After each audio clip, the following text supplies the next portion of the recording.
We had started Birth by A.J. Cronin.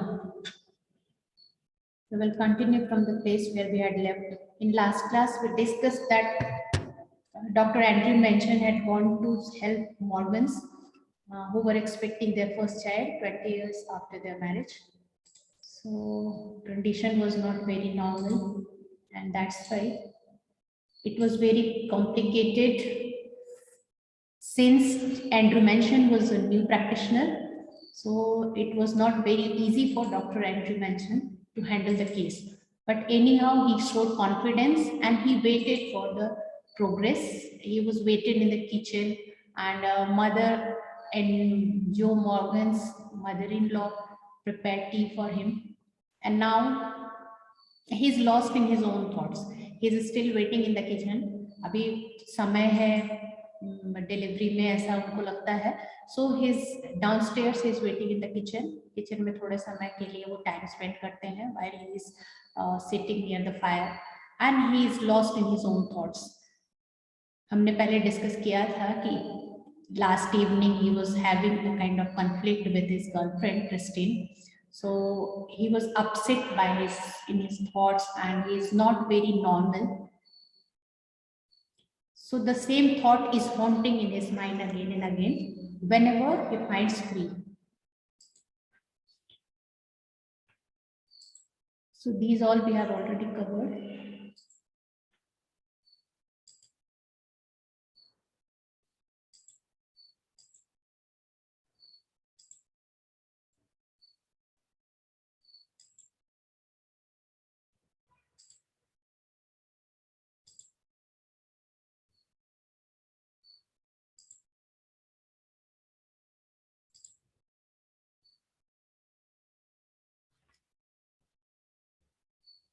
Now we have to start from this page. I hope you all are able to see the screen. सब लोग देख पा रहे हो?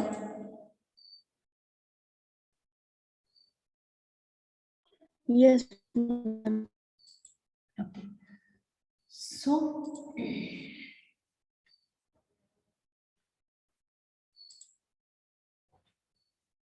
his thoughts were heavy and muddled. उसके जो thoughts थे, जो विचार थे, बैठे हुए थे किचन में और उस समय उनके विचार थे जो आपस में they were confused, muddled. They were not very straightforward. He was not very straightforward in his thoughts. क्या सोच रहा है? He was having mixed kind of thoughts. कुछ अलग अलग तरह के विचार उसके दिमाग में appear हो रहे थे. The episode he had witnessed at Cardiff station still obsessed him morbidly. अभी तक जो उसने लास्ट इवनिंग कार्डिफ स्टेशन पे जो उसने एपिसोड हुआ था उसके साथ उसने देखा था, उसके कारण वो अभी भी बहुत ही लाइफलेस फील कर रहा था, जिसमें निष्प्राण फील कर रहा था. ऐसा लग रहा था जैसे उसमें जान ना हो, because he was very desperate, he was very hopeless regarding that situation. बहुत ज्यादा परेशान था उस सिचुएशन से. The thought of Bramwell foolishly devoted to a woman. उसके दिमाग में फिर विचार आता है ब्रैम्बल का, जो कि एक ऐसी औरत की तरफ समर्पित है जो कि उसके लिए शायद वफादार नहीं थी. वो डिसेप्ट हिम सॉर्डेडली, और जिसने बहुत ही गंदे तरीके से उसको चीट किया, डिसीव किया, धोखा दिया. तो ब्रैम्बल का ध्यान आया. ब्रैम्बल इज अ कैरेक्टर, उसमें उसको ध्यान आता है ब्रैम्बल का. उसकी लाइफ में वो इंसान है जिससे वो फैमिलियर है, पहचान वाला है. तो उसको याद आता है उसका कि उसको किस तरीके से एक औरत ने कितनी बुरी तरीके से धोखा दिया था जिस पे वो विश्वास करता था. फिर वो एडवर्ड पेज के बारे में सोचता है. Bound to stress Walden of Denny living unhappily apart from his wife. और इसी तरह से बॉल्डविन, डेनी, ये सब का ध्यान उसको आता है एक एक करके, जो कि अपनी लाइफ में खुश नहीं थे. They were all unhappy in their married life. तो इस तरह की लाइफ वो सब उसके सामने एग्जाम्पल प्रेजेंट कर रहे थे. अभी उसके दिमाग में ऐसे लोगों के बारे में आ रहा था थॉट जिनको unhappy unsuccessful married life lead करना पड़ रहा था. तो उसके दिमाग में भी अपने रिलेशनशिप को लेके कुछ ऐसे ही ख्यालात आ रहे थे and he was quite depressed. His reason told him that all these marriages were dismal failure. और उसको ये लग रहा था कि ये सारे जो मैरिजेस थे, जो सारी शादियां थी, रिलेशनशिप था, वो ग्लूमी, सैड, एक तरह से बहुत ही ज्यादा होपलेस फेलियर था, उसमें असफलता मिली थी सभी को। It was a conclusion which in his present state made him wince, और इसके कारण वो फिर दुखी हो रहा था। ये सारी जो सिचुएशन थी, he was having thought कि इस तरह का सिचुएशन जो होता है, it is never ever successful, marriages होती हैं जो अक्सर अनसक्सेसफुल होती हैं, तो ये सारा उसको बहुत ही ज्यादा दुखी कर रहा था। he wished to consider marriage as an idyllic state, वो चाहता था कि शादी एक ऐसा रिलेशनशिप हो जिसमें बहुत ही ज्यादा आइडियल रिलेशनशिप हो, दोनों का कंडीशन जो हो, they should be very cooperative, they should be very helping and understanding one another. तो उसके दिमाग में शादी की कुछ ऐसी इमेज थी जो वो फुलफिल अभी नहीं कर पा रहा था। उसके साथ सिचुएशन, जो आसपास के लोगों की कंडीशन को देख रहा था, उसके साथ खुद भी कुछ ऐसा हुआ था जिसके कारण वो अपने शादी की जो थॉट थी उसकी, उसके बारे में परसेप्शन जो उसने बना रखा था अपने दिमाग में, he was not at all satisfied with that. Yes, he could do otherwise, consider it with the image of Christine before him. उसको लगता है कि अगर इस तरह की शादी सफल ना हो, अगर वो आइडियलिक स्टेट में ना हो, अगर एक दूसरे के लिए उनके अंदर रेस्पेक्ट ना हो, एक दूसरे के लिए समर्पण ना हो, तो उससे ज्यादा अच्छा है कि वो क्रिस्टीन के बिना ही अपनी लाइफ लीड करे, उसके रिलेशनशिप के बिना ही वो आगे मूव ऑन कर जाए।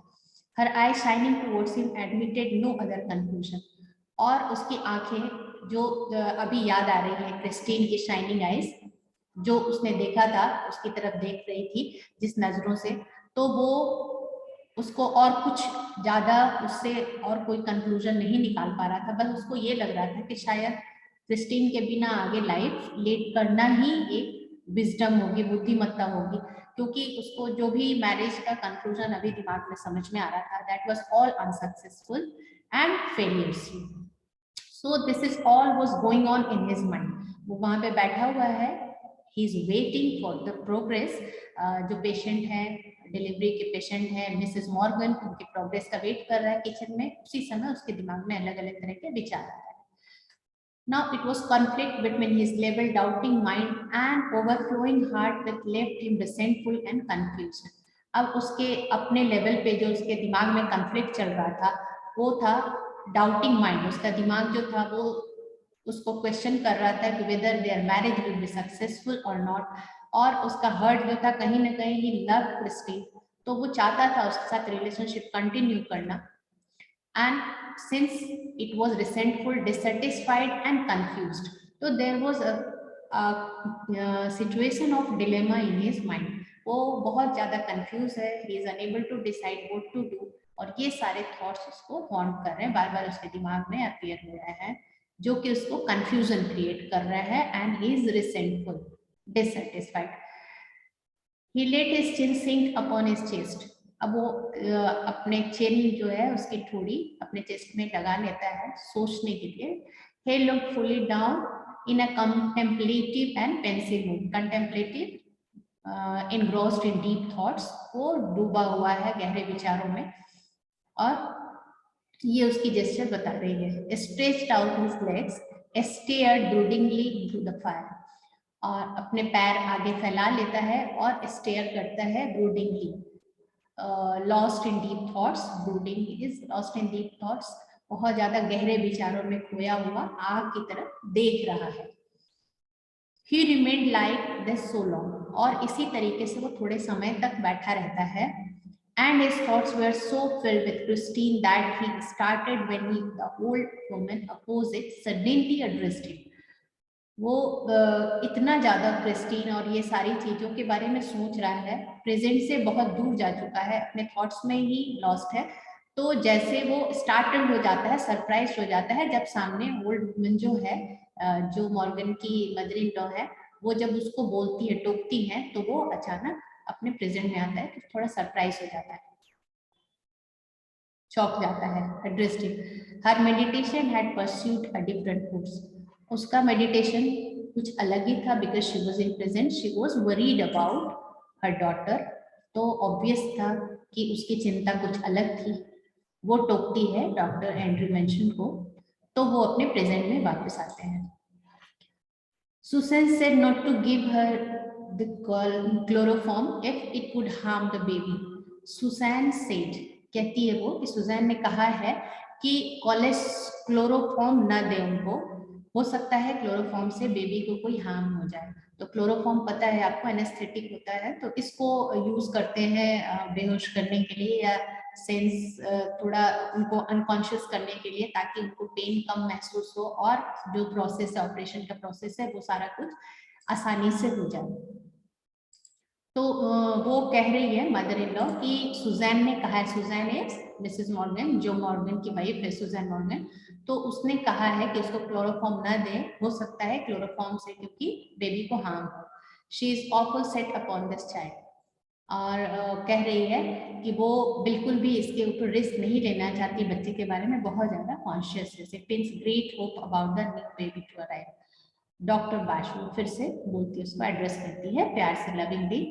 Her old eyes warmed at a sudden thought, और उसकी आंखें जो है वो वार्म हो जाती हैं, लाइट हो जाती है, उसको उम्मीद जग जाती है, उम्मीद की किरण दिखाई देती है, जैसे उसके दिमाग में ये विचार आता है। She added in a low tone, और फिर धीरे से धीमी आवाज में बोलती है, we all are, I fancy, कहती है कि हम सबको ये उम्मीद है। जब वो कहती है upon this child, she is awful set upon this child, उसको बहुत ज्यादा इस बच्चे के बारे में वो चिंतित है, तो कहती है कि हम सब इस बच्चे के बारे में चिंतित हैं, ऐसा वो बोलती है। He collected himself with an effort, और वो अपने फिजिकल और मेंटल कंडीशन को अपराइट करते हैं, डॉक्टर एंड्रयू मेंशन, अपने आप को प्रेजेंट में लाने की कोशिश करते हैं with an effort. It won't do any harm, the anesthetic, he said kindly, कहता है कि एनेस्थेटिक जो है, बेहोशी की दवा जो है, वो किसी भी तरह का नुकसान नहीं करेगा, वो उसको अश्योर करता है। They will be all right, वो दोनों बिल्कुल ठीक होंगे।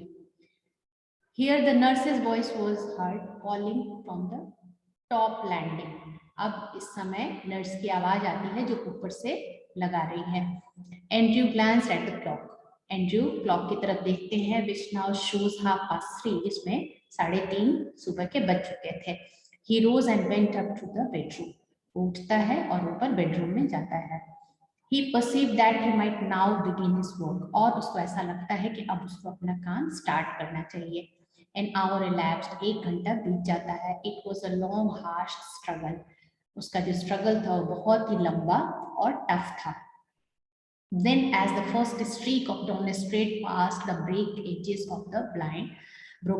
of the blind, जैसे ही सूरज की किरण खिड़की के ऊपर जो ब्रोकन एजेस थे ब्लाइंड के, ब्लाइंड का मतलब जो कर्टन पड़ा हुआ था, पीसेस में कर्टन लगा होता है, तो वो ब्लाइंड के बीच से सूरज की पहली किरण जैसे ही आती है, the child was born lifeless, बच्चे का जन्म होता है लेकिन वो बेजान है, मतलब एक मरा हुआ बच्चा पैदा होता है।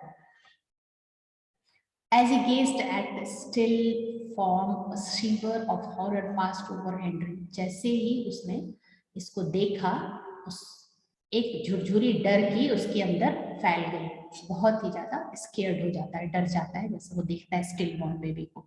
After all that he had promised, उसने प्रॉमिस किया था जो मॉर्गन को, उसकी मदर इन लॉ को, कि वो सब कुछ सही होंगे, सब ठीक हो जाएंगे, सब बच जाएंगे, मतलब बेबी सेफ पैदा होगा, तो वो उसको लगता है कि he could not make his promise, he could not keep his promise, तो वो डर जाता है। After all that he had promised, his face heated with his own exertion, chilled suddenly. जो अभी तक उसका चेहरा थका हुआ लाल दिख रहा था थकान के कारण, अचानक ठंड पड़ गई, मतलब ठंड से सफेद पड़ गया, क्योंकि डर के मारे वो बिल्कुल चिल्ड हो गया। He hesitated, torn between his desire to attempt to resuscitate the child and his obligation towards the mother who was herself in a desperate state. अब उसको एक confusion था और दो तरह के responsibilities अभी उसके सामने थी, किसको वो fulfill करे। इसका जो उसकी इच्छा थी to attempt to resuscitate the child, resuscitate is to revive back, बच्चे को जिंदा करना, एक उसकी इच्छा थी, बहुत तीव्र इच्छा हो रही थी कि बच्चे को, क्योंकि वो उनके लिए बहुत ज्यादा इंपॉर्टेंट था, और डॉक्टर एंड्रयू मेंशन के लिए भी ये गिव अप करने का समय नहीं था, वो जानता था कि बच्चे को बचाना बहुत इंपॉर्टेंट है, तो उसको दिख रहा था कि बच्चे के तरफ उसका ध्यान देना बहुत इंपॉर्टेंट है, दैट इज प्रायोरिटी। बट उसी के साथ उसको दिख रहा था कि उसकी ऑब्लिगेशन है, उसका रिस्पॉन्सिबिलिटी है मदर की तरफ भी, जो कि वो भी डेस्परेट कंडीशन में थी, वो भी होपलेस कंडीशन में थी, मतलब उसकी भी नब्ज डूब रही थी, वो भी मरने की स्थिति में थी। The dilemma was so urgent he did not solve it consciously. और ये डिलेमा जो था, कंफ्यूजन था, इतना ज्यादा मुश्किल था, the time was so crucial कि उसका दिमाग सोच समझ सब बंद हो गया था। He was not able to perceive the thing, situation analyse करके उसको डिसीजन लेने की कैपेसिटी में वो नहीं था। Blindly, instinctively, he gave the child to the nurse and turned his attention to Susan Morgan, now lay collapsed, almost pulseless. Blindly, बिल्कुल बिना सोचे समझे, जो भी अचानक, इंस्टिंक्टिवली, मतलब जो अचानक उसके अंदर से इम्पल्स आता है, अचानक उसको प्रेरणा होती है जैसी, वैसे ही उसने अपने हाथ में जो बच्चा था, स्टिल बोर्न चाइल्ड, उसने अपने गोद में लिया हुआ था, उसको नर्स को दे देता है और पूरी अपनी अटेंशन सूजन मॉर्गन मदर की तरफ देता है, जो कि बिल्कुल पड़ी हुई थी, ऐसे बेजान सी पड़ी हुई थी, जैसे उसके नब्ज रुक गई हो। Not yet out of ether, और उसके ऊपर अभी भी ईथर का असर था, एनेस्थेटिक का असर था upon her side. His haste was desperate, a frantic race against her ebbing strength. जो उसका स्ट्रेंथ था, जो धीरे धीरे कम हो रहा था, उसके अगेंस्ट उसने कोशिश करने का डिसाइड किया। The mother was fully exhausted because she was not in a good condition and drained, मतलब इस तरह से लग रहा था कि वो बिल्कुल बेजान हो गई, जीवन उसके शरीर से निकल चुका है। फास्ट स्लिपिंग टुवर्ड्स डेंजर, और वो एबिंग स्ट्रेंथ का मतलब कि वो बिल्कुल डेंजर की तरफ जा रही थी, खतरा था कि अब उसकी सांसें रुक जाएगी और वो नहीं बच पाएगी। तो इस खतरे की तरफ जाते हुए उसने जल्दी से उसको एक अंदर से, आउट ऑफ एन इम्पल्स, उसके अंदर से एक प्रेरणा आई कि पहले मदर को बचाना है, mother should be the priority, उसकी तरफ उसका ऑब्लिगेशन पहला, रिस्पॉन्सिबिलिटी उसकी पहली होनी चाहिए। तो वो बच्चे को नर्स को दे देता है और देखने लग जाता है सूजन मॉर्गन को। It took him only an instant to smash the glass ampoule and inject the medicine, और तुरंत ही वो एक जो फाइल होता है जिसमें मेडिसिन होती है इंजेक्शन के लिए, तो that he just inserted inside her, उसको थर्स्ट करता है, उसकी बॉडी में इंजेक्ट करता है उसको। Then he flung down the hypodermic syringe and work unsparingly to resort the flaccid woman. Flaccid जो कि बिल्कुल बेजान थी, लुढ़की हुई थी, जिसके हाथ पैर बिल्कुल ढीले पड़े हुए थे, उसको रिस्टोर करने के लिए, उसको रिवाइव करने के लिए वो पूरी तरह से लग जाता है। After few minutes of favourite effort, वो उसके सांस हाथ पैर में रब करता है और फिर उसको आर्टिफिशियल ब्रीदिंग देने की कोशिश करता है। तो बहुत सारे ऐसे एफर्ट करने के बाद, लगातार जो इसकी एफर्ट होती है, उसके बाद हर हार्ट स्ट्रेंथेंड, उसके दिल की धड़कन धीरे धीरे वापस आने लगती है। He saw that he might safely leave her, और उसको ऐसा लगता है, डॉक्टर एंड्रू मेंशन ऐसे सोचते हैं कि अब वो सेफ है एंड शी कैन सर्वाइव, तो वो उसको छोड़ सकते हैं। He swung down in his shirt sleeves, और उन्होंने अपने शर्ट की स्लीव्स ऊपर की तरफ फोल्ड की। His hair sticking to his damp robe, और पसीने के कारण उनके सारे बाल जो थे उसके फोrehead पे चिपक रहे थे। Means he was doing fierce efforts, बहुत ज्यादा एफर्ट लगा रहे थे, अपनी कोशिश कर रहे थे कि वो उनको बचा ले। Where is the child? The midwife made frightened gestures. जैसे वो पूछते हैं कि बच्चा कहाँ है, तो मिडवाइफ जो होती है, जो हेल्पर होती है, वो डरा हुआ चेहरा बना के और बताती है, दिखाती है उनको कुछ। She had placed it beneath the bed. उन्होंने, जो मिडवाइफ थी, उसने बेड के नीचे उस बच्चे को डाल दिया था, क्योंकि उसको ये लगता है कि द चाइल्ड इज नो मोर, मतलब लाइफलेस, बेजान है, तो उसको बिस्तर के नीचे डाल देती है। In a flash Andrew knelt down, लेकिन एंड्रयू के लिए वो बच्चा बेजान नहीं था, वो नीचे झुकता है, घुटने पे बैठ जाता है। Finishing among the sodden newspaper below the bed, और फिशिंग करता है, मतलब टटोलता है बच्चे को। सॉर्डन गीले न्यूज़पेपर रहते हैं, बहुत सारा वेट न्यूज़पेपर बिस्तर के नीचे लगा होता है, तो उसमें वो ढूंढ के बच्चे को निकालता है। He pulled out the child, a boy perfectly formed, जो बच्चा था वो पूरी तरह से अच्छे तरीके से उसका फॉर्मेशन हो चुका था वomb में मदर के। The limb, warm body was white and soft as tallow. एक छोटे खिलौने की तरह वो छोटा सा वार्म और उसके बॉडी पार्ट जो थे, लिम्ब और बॉडी पार्ट, वो बिल्कुल सॉफ्ट थे, रबर के टॉय की तरह, इस तरह से बिल्कुल सॉफ्ट दिख रहा था. द कॉर्ड हेस्टिली स्लैश्ड, जल्दी से वो कॉर्ड को स्लैश करता है, अलग करता है. ले लाइक अ ब्रोकन स्टेम, एक ब्रोकन स्टेम की तरह वो वहां पे पड़ा हुआ था, लटक रहा था. The skin was of lovely texture, smooth and tender. बच्चे का स्किन जो था वो बहुत ही प्यारा था, सॉफ्ट और टेंडर था, मुलायम था, कोमल था. क्योंकि एक छोटा बच्चा है, इज न्यू बॉर्न बेबी, तो वो जैसा नॉर्मली हुआ करता है न्यू बॉर्न बेबी, बहुत ही सॉफ्ट टेंडर, उसी तरह से वो छोटा सा बच्चा था. The head lolled on the thin neck, लेकिन उसका सर जो था वो इधर उधर लुढ़क रहा था, उसकी गर्दन पे लॉल कर रहा था यहाँ से वहां, because he was not able to keep it form. एक तो छोटा बच्चा जो होता है वो अपने सर को होल्ड नहीं कर पाता है, और दूसरा ये बेजान बच्चा था, तो ये जैसे एंड्री ने उठाया तो उसका सर इधर उधर लुढ़क रहा था. द लिम्ब सीम बोनलेस, और उसकी बॉडी भी लग रही थी ऐसा कि जैसे उसमें कोई भी हड्डी ना हो, बिना बोन के बॉडी हो. Still kneeling, Andrew stared at the child with a haggard frown.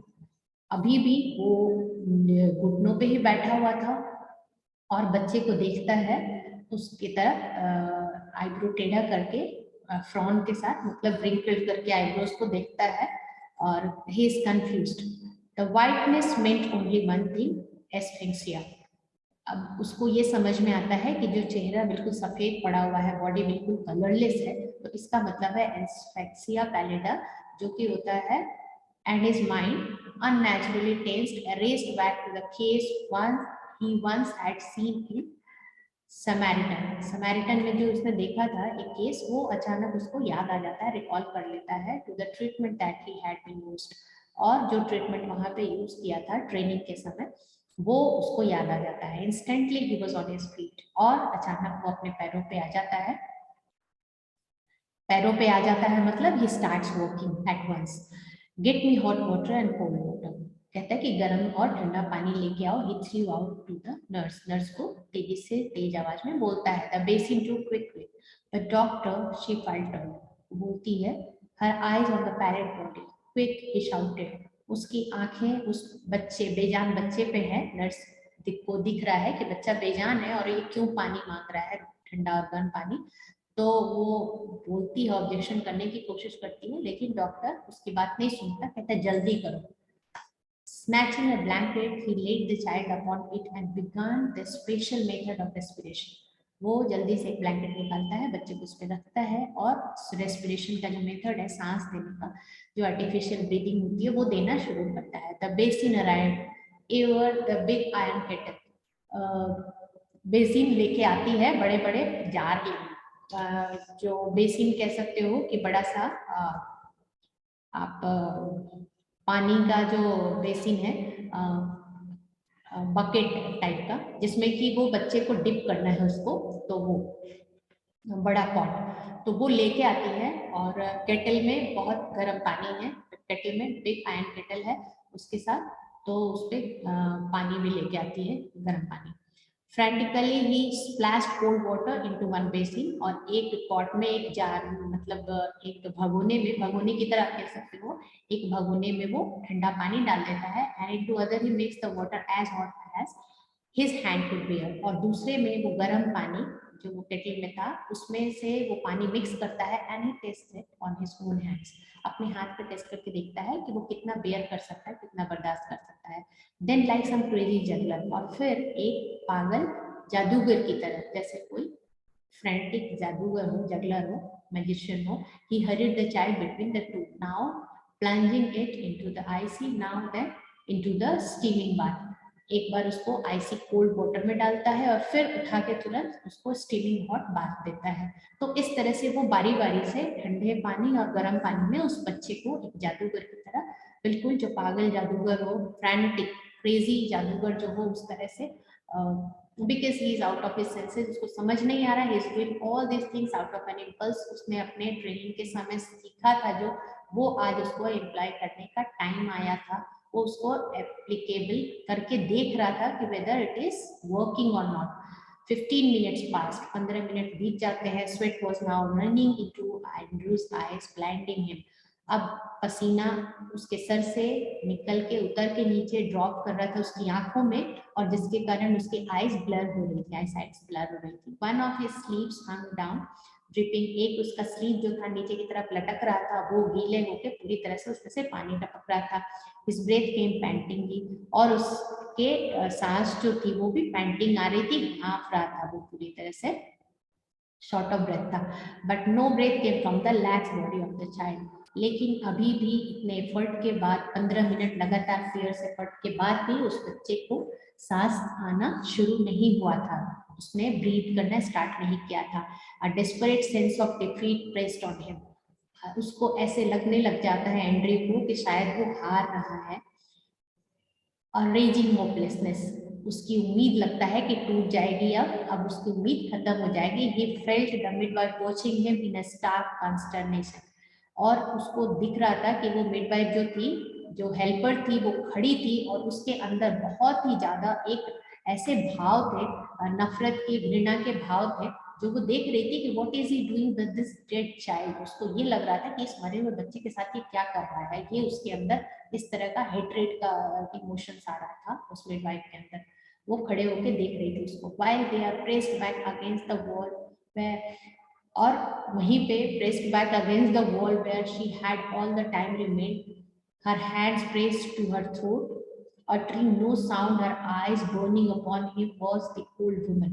और वहीं पे दीवार के साथ खड़ी थी सुजैन की मदर, जो कि बिल्कुल अपने आवाज को घोटे हुए थी, अपने गले को दबाए हुए थी। वो देख रही थी कि कर क्या रहा है इस बच्चे के साथ। She was also very abnormal, और वो कुछ भी बोल नहीं रही थी, बिल्कुल डरी हुई उसकी एक्टिविटीज को देख रही थी। He remembered her longing for a grandchild, याद आता है एंड्रयू को कि वो कितनी ज्यादा उत्सुक थी, इच्छुक थी अपने ग्रैंडचाइल्ड को लेके।